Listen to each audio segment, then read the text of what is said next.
So ito yung box ng DJI Osmo Pocket 4. As you can see, mukha rin siyang Pocket 3, pero merong mga konting revamps dito sa Pocket 4. At ang maganda pa dito sa Pocket 4 na to, mura siya compare sa Pocket 3. So ngayon, I think ang SRP net is 37 din, same naman. Pero sa online, dito sa ating product link. So view products, tap mo yung video dito, tap mo yung link dito, mura nyo lang makukuha itong Osmo Pocket 4. Diyan ko rin binili yan sa official store ni DJI. Hanggang meron pa, bumili na kayo neto ngayong release dahil pag mga ilang buwan lang, mga 3 months, maso-sold out na naman to. Ilang taon na naman magre-restock ang DJI niyan. Kaya bumili na kayo nitong Pocket 4 dahil mabilis itong mag-out of stock, promise. So, dyan na kayo bumili sa ating product link para meron kayong discount voucher. So, ayan, sa likod ng box, meron tayong mga features and of course, yung content. So, kinuha natin is yung creator combo. Syempre, mas maganda yung creator combo, mas sulit.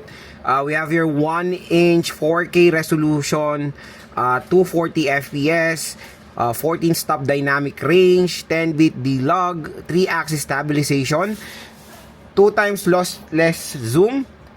Uy, may built-in storage siya. Ngayon, dati kasi kailangan mo pa ng memory card eh. Ngayon, meron na siyang built-in storage na 107 gigabytes.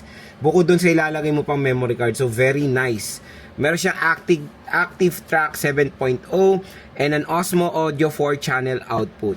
Ito yung mga kasama sa box. Mamaya titingnan natin ito. Sobrang dami pong inclusions. So, open na natin ang DJI Osmo Pocket 4. Ayan. So, meron na akong Pocket 3 and yung wife ko Pocket 3. Bumili ako ng Pocket 4 para sa wife ko, di ba? Ano naman talaga eh. Ayan, ito yung unang inclusion is yung pouch. Ayan, napaganda ng pouch mga idol. Di pa nga nakikita, maganda agad. Ayun. Uy, it's a cloth portable pouch. And ito na mismo yung yun na. Kasi kasama na lahat dito sa ano, sa carrying case yan. Tignan natin to. Uy, may free sticker na naman ng DJI. I like it. Quick start guide, creator combo, and of course, a leaflet. Yun lang naman yung content ng box. Very simple lang mga idol. So next, let's proceed dito sa mismong Pocket 4. So this is a DJI Osmo Pocket 4. So tanggalin na natin sa plastic niya. So super excited na rin ako matry ito mga idol. Kasi syempre kami is, parati kami nagvo-vlog. We need some camera na very portable and handy lang. Ayan, meron pa tayong ano, tag ng DJI dyan. Same din naman dun sa carrying pouch ng Pocket 3. Ayan na, yung mga inclusions, nandito na lahat. All in one na mga idol. Ayan, so this is the Pocket 4 mismo. Meron ako extra Pocket 3 dito, papakita natin or ano natin, side by side comparo natin. Syempre, dito muna tayo sa Pocket 4 dahil excited. Ay, wow! Ano to? Bakit parang bago? Bago nga siya. Anong tawag dito? So, rotate mo siyang ganun. For what? Gimbal lock. Nice! Maganda to para hindi naglulus-lus yung gimbal nyo, di ba, na ganyan. So instead before kasi meron siyang additional case, 'di ba? Na para dun sa DJI. Ito na lang siya, maliit na lang para hindi gumalaw yung gimbal nyo. O 'di ba? Very nice. Tapos may magnet siya dito. Ayan, pag-aralan ulit natin yan next time. So ito na siya, remove before use. Ayan. So, asan yung Pocket 3 natin na isa? We have here the Pocket 3. Ayan. Wait lang. Kunin ko lang yung Pocket 3. Medyo may nag-iba rin lang when it comes din sa joystick. Mas mahaba lang ata yung Pocket 4. I don't know. Off natin muna yung Pocket 4. Ayan. So, when it comes sa size, mas malaki ng konti ang Pocket 4. Ayan o. Mas malaki siya ng konti. Yes, mas mahaba siya ng konti compare sa Pocket 3. So, meron tayo ditong button din. And of course, yung joystick niya, mas smooth yung joystick ngayon ng Pocket 4 compare sa Pocket 3 na parang stiff siya. Ayan, mas loose dito, mas better. Kumbaga. Pero when it comes sa screen, same lang din naman.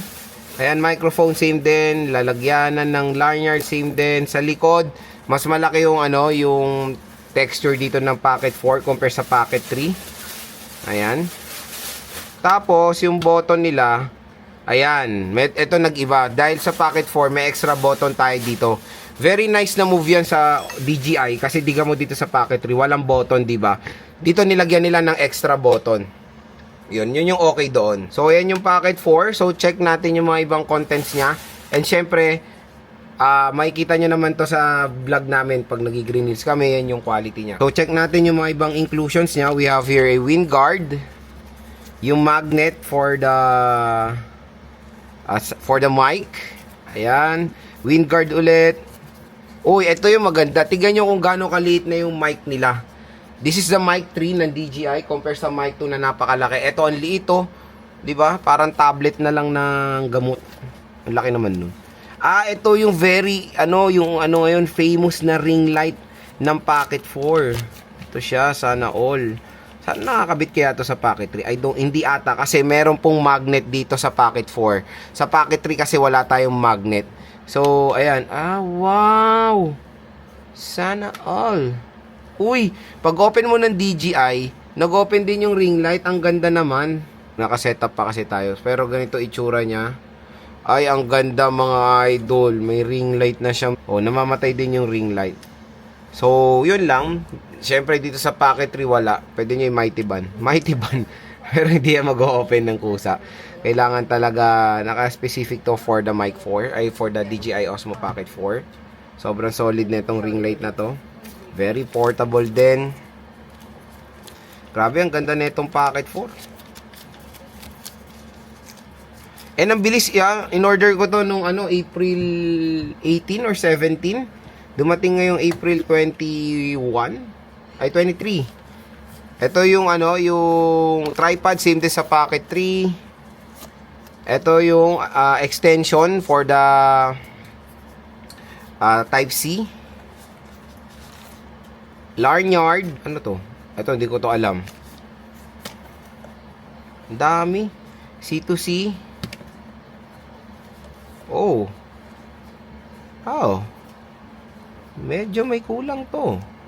Bakit wala yung So, wala yung battery pack ngayon? Yun yung nakakalungkot lang na part. Wala na po itong kasamang power bank. Kasi doon sa Pocket 3 may additional power bank. Sa Pocket 4 wala. Pero let's see kung gagana yung power bank ng Pocket 3 sa Pocket 4. I hope so.